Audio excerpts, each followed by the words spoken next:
everybody. Thanks for tuning into Border City Rock Talk, where you get great news, great interviews, great interviewees, with sometimes a comedic touch. Make sure you hit the subscribe button. Please hit it. I'm almost at 3,000, guys. And hit the like button and comment below. Today, I have the former face and voice. Everybody would know her. The Queen of Scream, Darby Mills. How you doing, Darby? I'm good. How about you? I'm not doing too bad. Oh, by the way, I'm wearing the toque not because I'm trying to look any younger, but I finally got my lighting decent, except for there's this shining spot on my head, and I don't feel like using too much mascara or anything, so that's why I'm using it, Darby. By the way, I love your shirt. Yeah, yes. True North. Absolutely. Yeah. Yeah, yeah, yeah. And I just got out of the shower. I just paid a quick 18. So I'm exhausted and might forget who I am in about a half an hour, so we'll run with it. For sure. So you just did a quick 18. I also saw that you did something that I had my daughter in, figure skater, when you were a I kid. did, yeah. Yeah. Parents must have been rich. It's Uh not a cheap sport. no, but I was the last of four kids and the last one at home, so they yeah, they had a little bit extra to spend on me because the rest of them had blew the coop out of there, gone. Wow, wow. Yeah, I remember bringing my daughter to skating lessons at 6 in the morning. I actually enjoyed it, just for the camaraderie with the parents and stuff like that. Oh, okay. Yeah. Yeah. I didn't enjoy her $800 skates that I still can't sell, but hey, that's another story.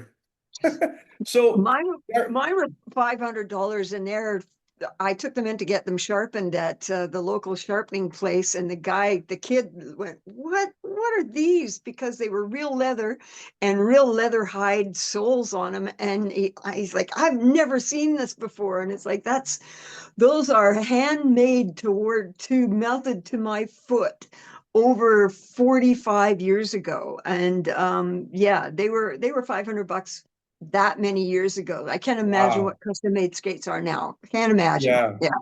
it's crazy.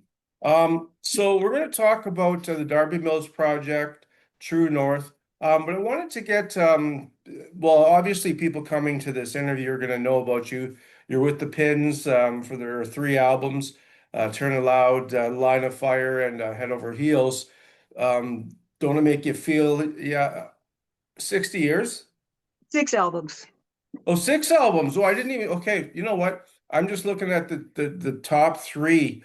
But yeah. So, anyways, my bad on that one. But anyway, oh, speaking of which, I've got the second one of my list, Canadian artists or singers. I've interviewed Sass Jordan, but your friend Lee Aaron, I interviewed her. I know Lee. Yeah, I've worked many times with Lee or Karen over my career. Yeah, for sure. You're both And out in out. Oh, as go far ahead. as far as the albums go, just to clarify, we recorded three albums and then we got signed, or then then the band broke up, or I got canned, and Brian went on to do other things. But shortly after that, unbeknownst to the band, there was a greatest hits released. Then a year, 2 years later, there was an anthology released, and then a couple years later, there was another greatest hits release. So there were three Thank you. You greatest hits. saved me. You Yes, saved me. I don't look as bad now because I yeah. was like, I thought there's the three that everybody talks about, but okay, so I got you. So as far as you being canned, I mean, you would never think of that because you were the voice. It was like having you know, the Thriller album without Michael Jackson. I mean, I don't think the Pins would have been as successful, and I'm not saying the other guys in the band weren't as contributing, but there's a certain stage presence and there's a certain voice, and you were it for the Headpins. So you left in 2016, or you were asked to segue, or did you want to talk about that, or no? I'll shut up if you want to. You know what? A new person had taken over running the project. They were in the band, they were the manager, and they were the agent. And there was just so much stuff going on that I was not privy to. And I've told this story a million times, but it's very Right.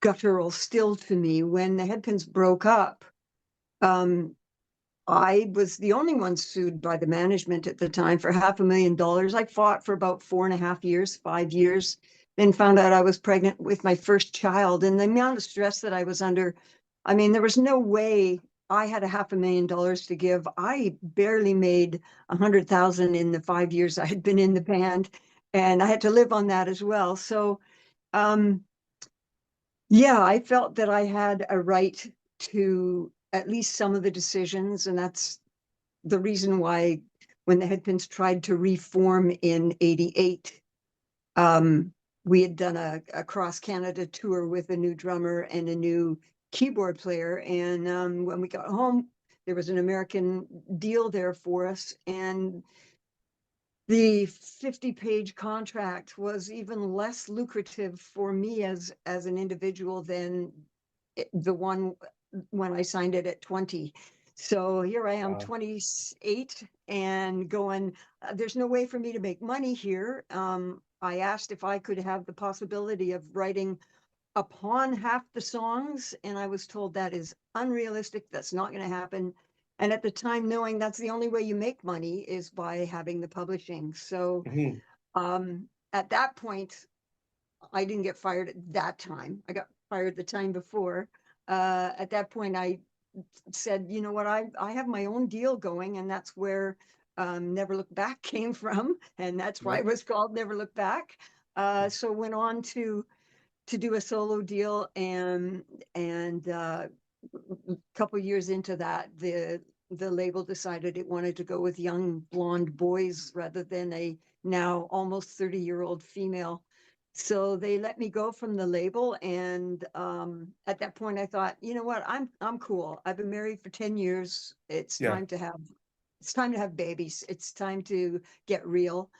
Yeah. And it was shortly after that that the old drummer called me up and said, no, come and join our cover band, and you could just do one set. And after about a year of doing one set, all of a sudden we became the Headpins. I was still in the middle of my lawsuit with Sam Feldman.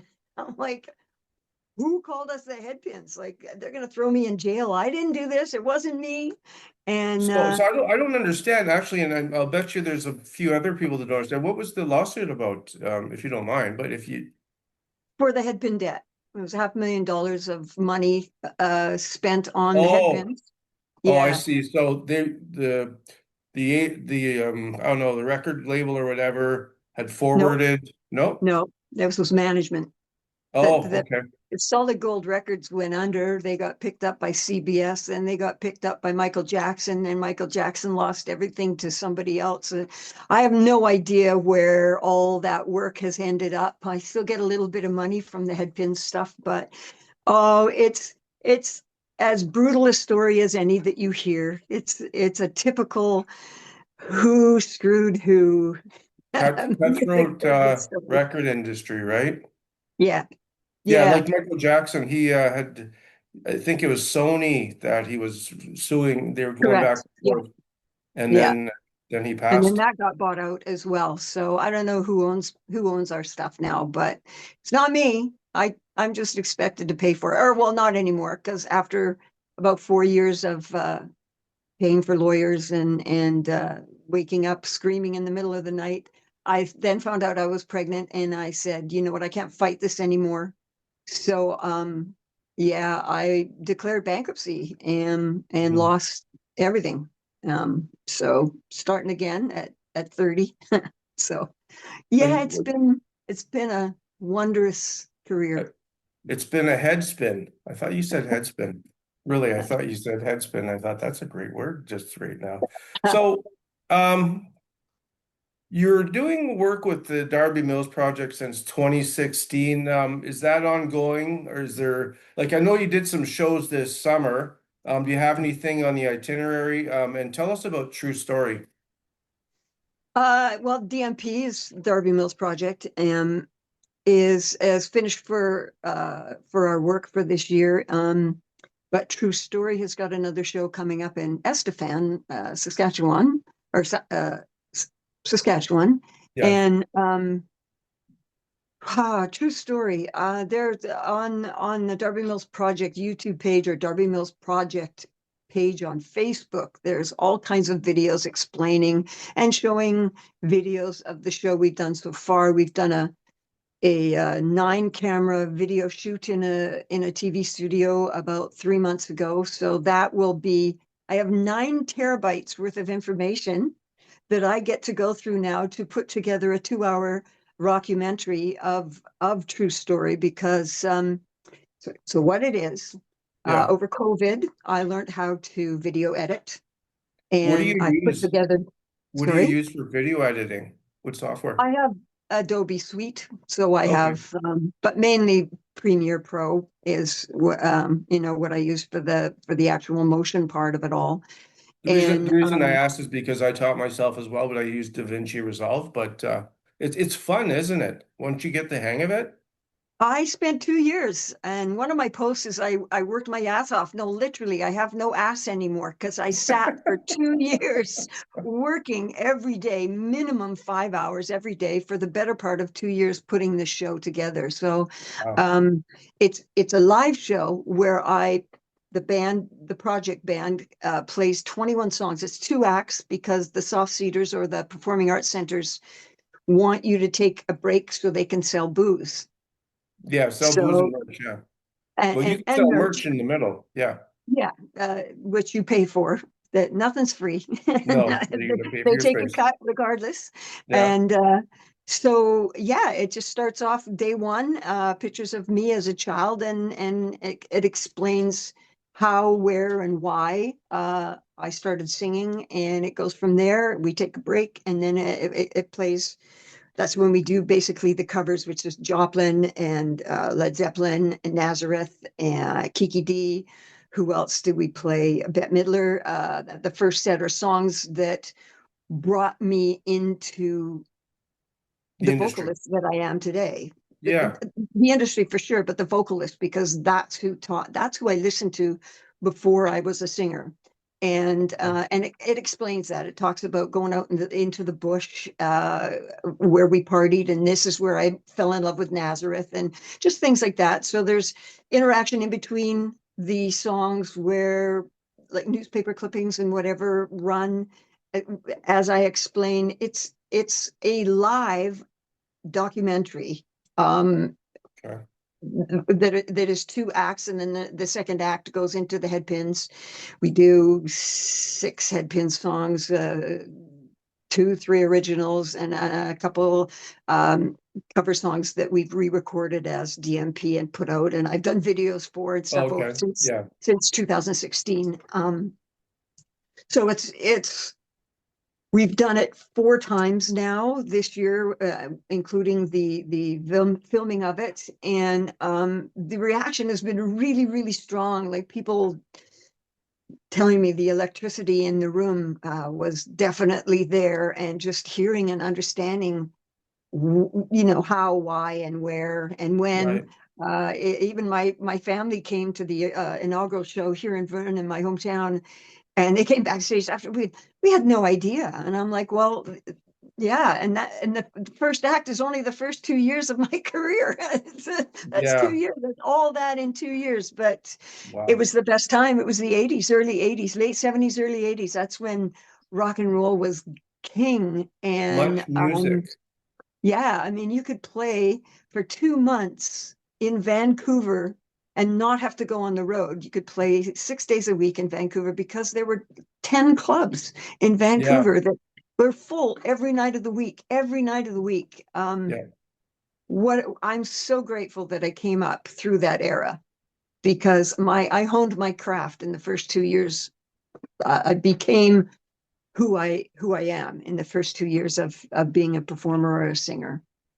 So how did you get the nod or the tap from the for the pins? I know you were in another band and somebody had called you up. Too loud. Yeah. Yeah. Brian Uh, Too Loud and Cloud. yeah. Yeah, was doing that, honing my craft with a band called Steelback, and through the clubs, through the on the island. We did go out to Alberta and stuff, and it was just constant work, work, work. And Brian had put the Headpins together because Chilliwack, who he was in, had lost their record contract because Shelley Siegel who was the president of Mushroom Records, had passed away Oh, out of the blue. And so Mushroom Studios, where they were recording, had everything stopped. Everything came to an abrupt halt. And so while they were waiting to get a new record deal, and this is what I explain in True Story as well. Um, Brian put together uh, the Headpins. Matt Fournette, drummer from Loverboy, was the original drummer in the yeah. band. Denise McCann was the first singer, and Ab and Brian, and they were going through the clubs. I went to go see them one night, and they were so loud I left. It was like OMG, like holy crap. But that's what they were known for, is being loud, and they were. Yeah. And yeah, about 2 months after that, they came out to a club where we shot "Don't It Make You Feel Like Dancing," actually, the Zodiac Club. And they walked up to me that night, and I said, you must be Brian, to Ab. I didn't know who anybody was. I was totally Right. embarrassed later when I found out I said the wrong thing, like duh. Anyway, so yeah, we left that show and went out to, we were playing in either Calgary or Edmonton, and my phone rang in my room, and it's, "Hi, is this Darby?" "Yeah." "This is Brian McLeod." I'm like, "Oh, hey, you got the wrong number. Yeah, it's the singer, not the guitar player," who he knew. And he said, "No, I want to talk to you. I want you to join the Headpins." I'm like, "Pardon?"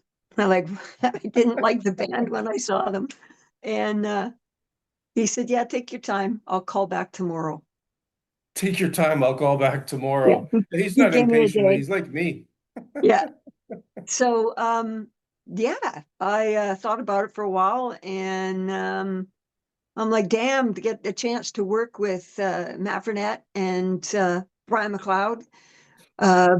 Being in the business for only 2 years at the time, I thought, what an incredible learning experience. And Yeah. everybody was telling me, "Don't do it. They're just going to drop you." Because as soon as Chilliwack gets a record deal, they're back with Chilliwack, and Oh, Steelback's not gonna touch you. And they weren't. They were like, "If you leave, you're done. You're done." And I'm like, oh, really? great. Now I really want to stay with you guys. You're threatening me. Yeah. So, of course, being one not to take a dare, or to take a dare, I Yeah. left.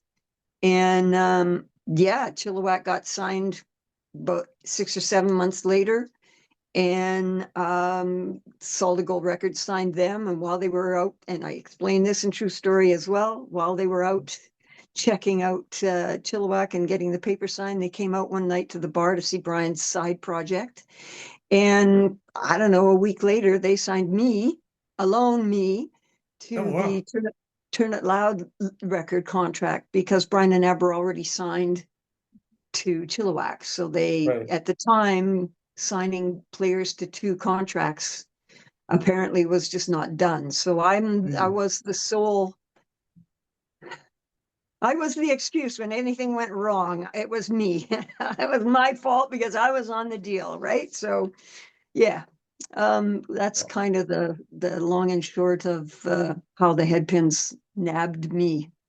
So with the head pins, is there a highlight in your career, whether it be travel, a specific show, a festival, being in the pins and able to meet, oh my God, I can't believe I'm in the same elevator as so and so. You have a story that you haven't told? I Uh, should have prepped you on this one because it's going to Probably be okay. not. But Okay. as far as haven't told, um, the White Snake Tour, John Sykes, Cozy Powell, John Lord, On David Sykes. Coverdale, right? Yeah.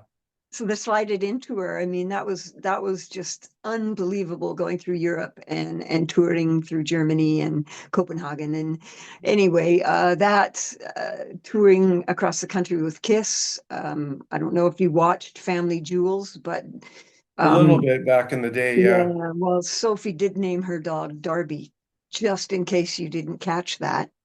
I didn't Um, catch that. Everybody, make sure yeah, I'm gonna try to find a link and put it below. Is that right?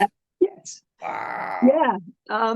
Yeah, well, I think we were in Montreal or Quebec City, and I was standing backstage waiting for our call. We'd already got the 5 minute call, so we're standing backstage, and I hear this voice from way up tall. It's like, "Hey," and I'm like, "Who? What?" And I look, and it's Gene, and You I'm know what? like, It's his birthday today. "Yeah, happy birthday, Gene." It is. You know that, right? Or maybe you didn't. I I did. just I saw it did on know. Twitter. Yes, Paul said I did happy know that. birthday to him. They've Yeah. been chums for 56 years. But anyways, I don't mean to interrupt. Go on. Uh, Um, I so I'm like, it's ready for stage time. What am I supposed to do? Gene Simmons is standing right here wanting to talk to me. I think we were only like 3 shows in at the time, so we hadn't really crossed paths yet. And he said, "So, love the band." I think, "Thank you. So who do you listen to?" And the only thing I could think of at the time was Marshall Tucker. Oh, And okay. Yeah. the look on his face was priceless. He's like, "What the hell?" Because we were pretty raucous back in the day, young and full of Piss and vinegar. piss and vinegar, yeah. And I'm sure I threw him for a loop, which might have been a good thing because I was told by one of the guys in Helix years later that they had toured in Europe with Kiss, and Gene came up to him and said, "Do you know the chick singer from the Headpins?" "Yeah, The chick yeah, yeah, singer from the yeah." Headpins. So, but I left a scar or a mark, however you want to put it. So that's pretty cool. That was cool. ZZ Top. We toured what was that called? Not Annihilator. It was the tour with the tank, and they had the big, the rifle of the tank, and I remember Gene screaming at Vinny. I think Vinny was brand new at the band, and You of talking course about I don't. Vinnie Vincent? Yeah, Okay. and they were wearing the 5 inch heels, of course, and so it was sound check, and Gene's like, "Vinny, you gotta come out, stand in and look at the audience, stare them down and walk back, like that, right?" So that night, Vinny jumps off one of the treads from the tank and twists his ankle, and he's like, "Whoa!" and boom, right into the right No into the way. barrel of the, and wipes out, right? I'm like, "Oh, that poor guy!" Like, oh. Anyway, that's something I'll remember forever. Having only fallen once or wiped out once on stage myself, I know how embarrassing it is to have to stand up and pretend or hope that nobody saw it. But I saw that, and I felt really bad for the guy. But it was pretty funny. So, Well, actually, you'd be okay falling because you know how to fall as a figure skater gracefully. well, I'm pretty sure mine wasn't that graceful. But they were filming that night, and I had a whole bunch of girlfriends there, and only one of the girlfriends said, "You fell." The other one, she said, "You The got up ones so don't fast." I don't remember. know if anybody noticed. And I'm like, "Oh, I couldn't." I was wearing new boots. There was a shiny floor, no rug, and I was walking backwards, and whoop, my my heel went out from under me, and I went down and up in one bounce. And yeah, it was, You yeah, don't feel the bruise in the tailbone at that point, but you feel it no. later. And well, the bruise, the ego bruise for sure, for doing something so absolutely asinine, but and no pun intended, but Oh, that yeah. pun was intended. That was good. That was good. The show is supposed to be a little comical. I'm not too serious. So, you've traveled to how many countries did you tour with the Pins? How many countries did Um, in your passport? you know what? Not that many. We did the States. I mean, and um, we were supposed to do 30 some dates with Quiet Riot, Saga, Canadian act, and then Yeah. Headpins opening. And we drove all the way over to the Bible Belt on the East Coast. We had got 2 shows under our belt, and I think on the third show, um, we were playing venues so big, the tour buses, there were 3 tour buses, were inside the The venue. hall, the Wow. venue. And we were waiting for this 5 minute stage call, and our road manager at the time, Joe Jackson, not the Joe Jackson, but Joe Jackson, walked in. He says, "Grab your stuff." "What do you mean? Grab your stuff. Get out to the buses." Like, what? Joe, he says, "Grab your stuff and get out to the bus now." It's like, what? Wow. So everybody like, "What the hell?" I'll explain when we get on the bus. We got on the bus, doors open, and out we went. And it's like, what the hell? and they said two of the guys from Quiet Ride had a fist fight last night, and the band broke up, so the tour's off. No way. Well, let me guess. One of them would have been Kevin. And because I've interviewed Carlos and Rudy, but they never told me that story. Oh, But Rudy has apologized, and well, Rudy said he felt sorry for the Headpins, just like last year, I think. Someone was asking about that, and he did mention I felt sorry for the Headpins. They traveled all the way out to the East Coast from Vancouver to yeah, do two shows basically. But we did luck out because we ended up heading over to the West Coast, meeting up for 4 or 5 shows with Eddie Money, and then we landed the yep. White Snake tour. So it ended up we got to hang with the big boys for a month and some. I gotta ask you, I'm a big John Sykes fan. Rest in peace. John died last year. Yeah. Um, did you meet him? Did you have any Oh yeah. correspondence? What was he Oh like? yeah. He was at the time he was very young. Yeah, I was 24, and I believe he was a year younger or a year older than me. And he was very young too, and yeah. quite shy. And he was a real sweet dude back in the day. I've got some awesome pictures of us on Brian McLeod's boat together and in a Um, bar while they came out to Vancouver to record at Little Mountain. And it was a wonderful tour. I will remember it my whole life as long as my brain continues to have memories. I'm sure you're gonna be having memories for years and years and years. So you're a golfer. So what's your handicap? My game. Yeah, me too. I was gonna get you to ask me. My handicap is golf because I don't play. Oh, no, I So have good days and bad days. what was Yeah. today?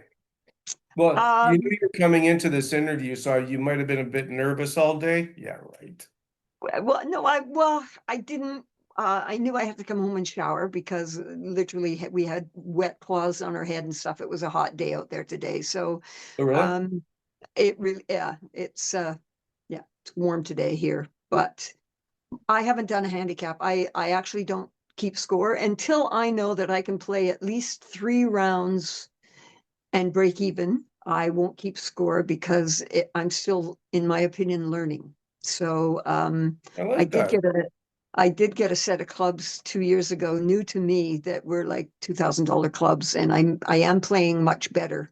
Um, so yeah, when you have the advantage of playing with clubs that work for you, there really is a difference. So I'm far better the last 2 years than I have been in the years past, but I've had 3, 4 birdies in my time, and I can par out on occasion. You know what I know about golf? I thought a birdie was something you hit with a badminton racket.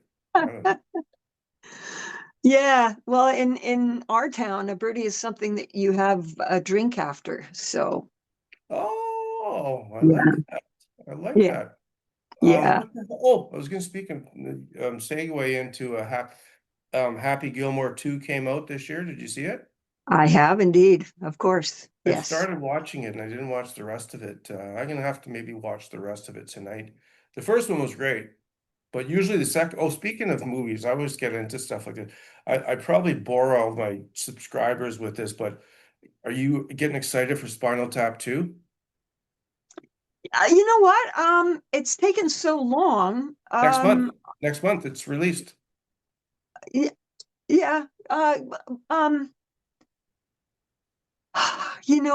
this getting old is taxing, and looking at those boys as old as me is going to be an interesting, like, yeah, yeah, it's been 30 years or more, right? So, You don't look uh, like you've aged, and actually, is that your hair or is that are those yes, that's my hair.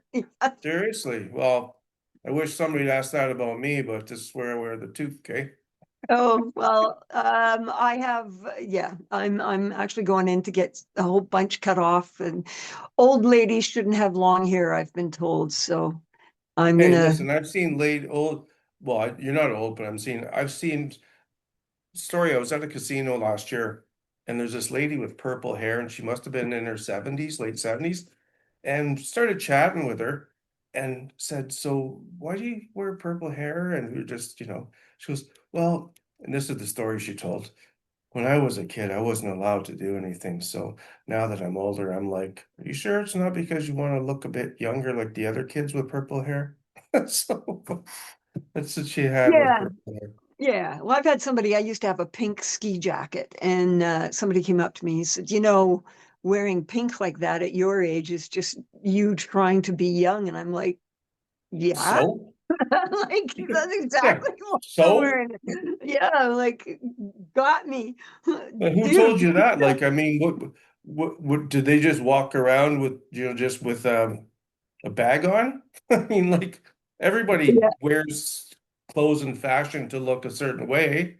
Yeah. Or just have some fun, but whatever. Everybody has an opinion. Yeah.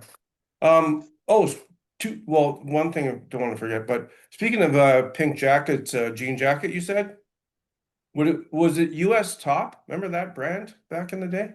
No, a ski jacket, not a jean jacket. So no, it Oh, wasn't. It oh, wasn't did you wear year round the ski lift ticket like you've just been skiing but you haven't gone since last year?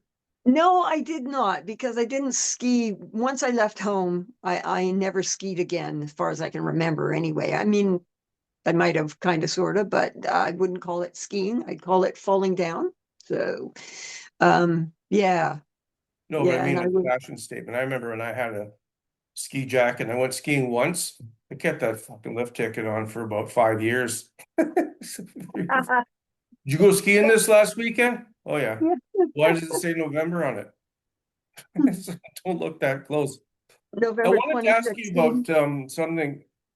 Rosa and Chrissy sings um, obviously to imitate Darby Mills.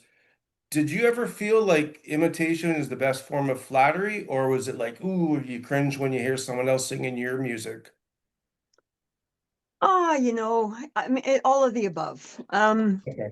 Um, I I am, in a twisted sense, trying to get, because leaving was not an easy thing to do and it wasn't No, for pleasant. sure. Well, we didn't And want you to leave. Nobody wanted you to leave. 10 years later, it's still unpleasant. We've still not mended bridges that were very, very broken. So it's a sad thing, but whatever. They have done wonderful since me leaving. So obviously they were right. Not as good as if They you were didn't there, need me. Darby. Everybody knows that. If you were there, you guys would be booked solid right now. Well, whatever. I'm not, so we just don't know. Um, but I have been replaced now by four different singers, if you include another Steele, not Chrissy. So I think I have a record of Well, people here's trying to be me. here's the deal. They can't replace you because obviously they keep trying, but it doesn't work out, right? Yeah, whatever. And I'm reinventing for the third time, fourth time in my career, and they're still being the Trying head. out things. Yeah. So well, I don't know if they're trying out anything. They're still playing the same 13 songs, and Yeah. it's like I had more to give. I wanted to try more. I attempted to try more with them and was told no. Um, Hmm. no. Shut up, sit in the corner, and That's too bad for yeah. the fans, for us fans, it's too bad. We would have Well, wished more music from you from there. But when you do play shows um from time to time, is it mostly a headpin set list or is it a mix of I think like in your true story, some pins, some solo, some covers? Is that kind of yeah, what you do? yeah. I can't do a show where there isn't an email saying, "Do you play headpins?" So it's expected of me. So so what we did year two of the project band was we put together a medley, and we shot a Yeah, I video. saw We that. actually, during COVID, Yeah. there was 1 month where the restrictions had been lifted somewhat. So there was a TV studio in Vancouver that didn't have any work, and a friend of mine knew that. And so he approached them saying, "Hey, what if we bring in Darby and her band and throw this thing together?" So it's 6 songs, 6 Headpin songs that we do a verse and a chorus of all 6 songs and put together. That was the start of my video editing, and put that together. So when we go to shows, we do the hits in full, and then the B-sides like Breaking Down and Winning and Yeah. You're Still the One and Just One More Time. Those songs are in the medley. So we play 9 Headpin songs, but they're not. If we did 9 Headpin songs in full, we'd only have 3 more songs and the set would Okay, be so you done. have, yeah, you have to condense it a bit to get it Yeah. into the time frame. Yeah. So was that in the medley that I did my promo with? Was that the six? I'm not sure. It was like you guys in like a studio with a backdrop that was just black, the four of yous. No, the medley's got a digital screen in behind, a fabulous Oh, digital okay. screen. Yeah. From Yeah. 2020 though, right? Yeah. Okay. Well, I gotta thank Taylor James for letting me, well, not letting me, it's fair use, but I gave her a heads up I was gonna use that video of you singing with her. What a great musician she is as well. How did you guys meet and decide to do that? She had a show. Unfortunately, Oh, another uh, COVID incident where she had done the first season, and I and Bill Henderson were on the second season. And yeah, masks and all. Get in there with your mask on, and she reached out to me. She had moved out to the West Coast, and I guess she'd heard of me. yeah, and she's from North Bay, I think. So yeah, that was a great version, you guys. Yeah, she's from the prairies, I think, but I'm not Oh, 100%. I think she said like I chatted with her on Facebook. She's because I when act after I let her know about the promo, I just said, "Hey, I tagged you in it." So she goes, "Oh yeah, where are you from?" And I said, "Well, Sault Ste. Marie." And she goes, "Oh, I'm from North Bay or something like Oh, that." But okay. All right. maybe she was maybe she went to North Bay. I don't know. I can't keep. Yeah, So it's all good. I'd love to thank you for your time. Couple cliche questions. Do you have a favorite Canadian band? I ask all my American and even from other side of the world guests, favorite Canadian band besides yourself that you would say that wow, they're up there. Hmm. Um, Streetheart. Street And art. no, and, yeah, it was heartbreaking when he left us. That was like, how can Streetheart go on without Kenny? Like how? Yeah, But they have just like everybody else. So yeah. you know what? It's a yeah. And any other Canadian bands? I don't know. You know, One of my show. favorites. I know you're gonna like the Killer Dwarfs. Yeah, I was not really aware of the Killer Dwarfs until we did that tour together out east and Yeah. got to know the guys a little bit. And um, yeah, we haven't had a chance to work together since those shows, but they're some crazy dudes for sure. Yeah, crazy dudes for sure. Actually, when they came here to the Sioux, I got a tricycle for Russ to ride around on because he was known for doing that here and there. What's the opposite of unsubscribe? Subscribe. Everybody do as Darby Mills, the Queen of Scream says, and subscribe to the channel.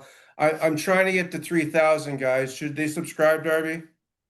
Absolutely. It's a great show. I'll have to tune in and see some more of your guests. When I got some more time, like I said, I got 9 terabyte worth of footage to edit starting like tomorrow or 3 days ago. So, yeah, sign up, join up, whatever, have a beer or a glass of wine. Thanks, Darby. Before I forget, I got Bill Leverty of Firehouse coming up tomorrow. We're going to talk about the late CJ Snare, and then do I have and if this doesn't fall through, this is going to be big.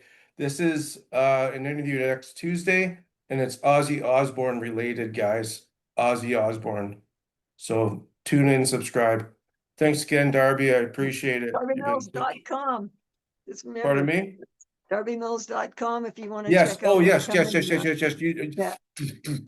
I'm going to put links to Darby's website and Facebook down Awesome. below. I'm going to put some links to the medley. I'm also going to put some links to her YouTube channel. I was going to do that anyways, Darby, but I forgot to say it, so I apologize. Thanks for reminding me so I don't look as stupid as I did with the 3 to It's all 6 good. hour thing. All All right, right. thanks, Darby. Cheers.